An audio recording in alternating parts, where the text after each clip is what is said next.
ফেসবুকে content monetization policy নিয়ে problem.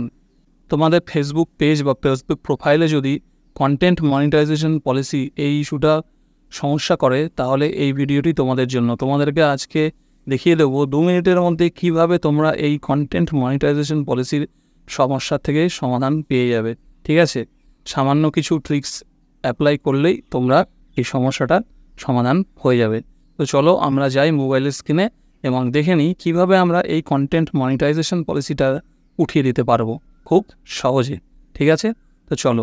আর যদি তোমরা এই ভিডিওতে নতুন হয়ে থাকো, ভিডিওটিকে লাইক করো এবং চ্যানেলটিকে সাবস্ক্রাইব করো আর বেল আইকনটি প্রেস করে দিও, যাতে পরবর্তীতে আরও ভালো ভালো ভিডিওগুলি তোমাদের নোটিফিকেশান যায়। তো বন্ধুরা, আমরা চলে এসেছি আমাদের মোবাইলের হোম স্ক্রিনে। এবার আমাদেরকে আমাদের ফোন থেকে ফেসবুকের অ্যাপটি ওপেন করে নিতে হবে। তো এখানে আমি ফেসবুক অ্যাপটি ওপেন করে নিচ্ছি। এবার কি করব, আমাদের পেজ বা প্রোফাইল যেটাতেই এই সমস্যাটা আছে সেই পেজ বা প্রোফাইলটা ওপেন করব। ঠিক আছে, তো ওপেন করার পরে প্রথমে আমরা কি করব, দেখো এখানে ডান দিকে উপরে যে আমাদের পেজ বা প্রোফাইলের যে লোগোটি আছে সেই লোগোতে ক্লিক করব। করার পরে এইবার এখানে আমরা কি করব, এই যে দেখবে প্রোফাইলের বা পেজের এখানে নামটা দেখতে পাবো, এই নামে আমরা ক্লিক করব। ক্লিক করলে এরকম অপশান চলে আসবে। এবার এখান থেকে এই যে সি ড্যাশবোর্ড যে অপশানটা আছে, ঠিক আছে, এবার এটাতে আমরা ক্লিক করব। ক্লিক করার পরে আমাদেরকে দেখে নিতে হবে এই যে মনিটাইজেশন। ঠিক আছে, টুলসের আন্ডারে এই যে মনিটাইজেশন, এইখানে আমরা ক্লিক করব। ক্লিক করলেই যে কোনো একটা আমরা কোন মনিটাইজেশনটা দেখতে চাইছি, ধরো ইন স্ট্রিম অ্যাড। ঠিক আছে, এটাতে আমরা ক্লিক করলাম। ক্লিক করলেই কিন্তু এইখানে তোমরা দেখতে পেয়ে যাবে এলিজিবিলিটি ক্রাইটেরিয়ার মধ্যে এই প্রবলেমটা তোমরা দেখতে পাবে যে তোমাদের প্রবলেমটা তোমাদের পেজে বা প্রোফাইলে আছে কি না। ঠিক আছে, এই যে এটাই হচ্ছে মেন সমস্যা। এই টপিকটা নিয়েই আজকে আমরা কথা বলবো, কন্টেন্ট মনিটাইজেশন পলিসিস। তো কেন এই কন্টেন্ট মনিটাইজেশন পলিসিসটা আসে, ঠিক আছে, আমার এই পেজেও এটা আছে। ঠিক আছে, কেন আছে, কিসের জন্য এই কন্টেন্ট মনিটাইজেশন পলিসিটা তোমাদের পেজ বা প্রোফাইলে এসছে, সেটা কিন্তু তোমরা নিজেরাও জানো না, নিজের অজান্তেই কিন্তু চলে আসে।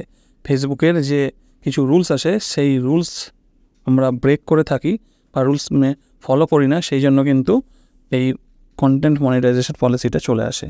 তো কী সেই রুল এবং কী সেই রুলগুলো আমরা ফলো করি না বলে এটা আসছে, সেটা চলো আমরা জেনে নিই বা দেখে নিই।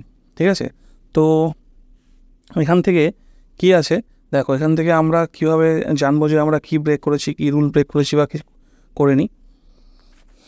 তো দেখো তোমাদেরকে এখানে দেখাচ্ছে, আর একবার দেখিয়ে দিই, কন্টেন্ট মনিটাইজেশন পলিসি সেই লেখাটার মধ্যে ক্লিক করবে। ক্লিক করলে কিন্তু তোমাদেরকে বলে দেবে।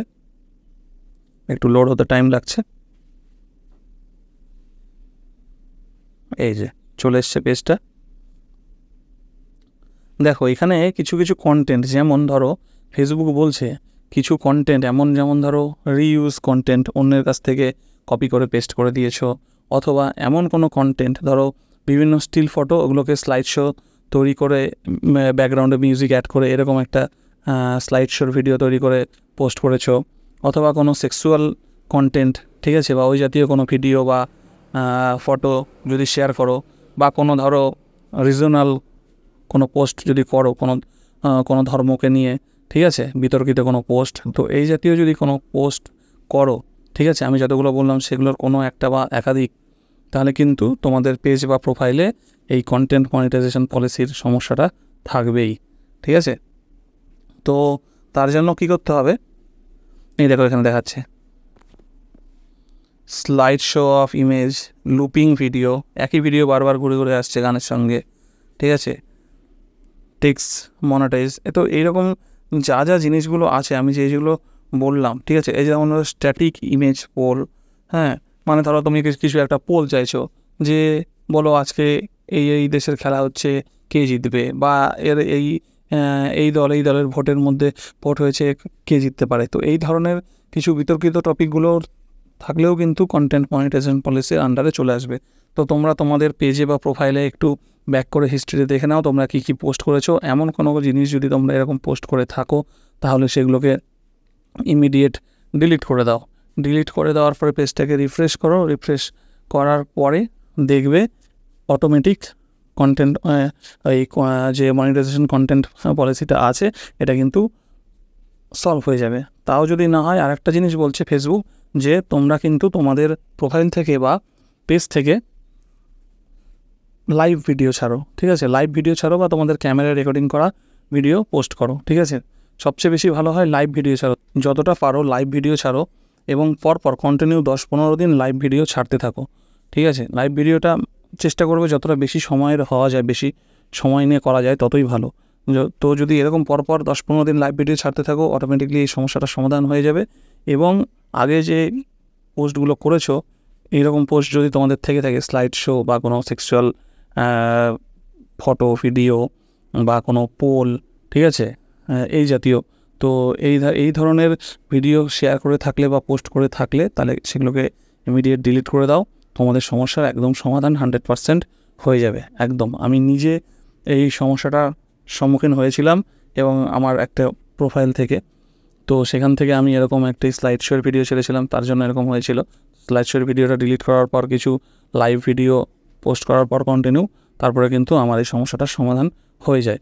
তো তাই ভাবলাম যে তোমাদেরকেও এই ব্যাপারটা ইনফর্ম করি, কারণ অনেকেই এই সমস্যাটা ফেস করছো, ঠিক আছে? তো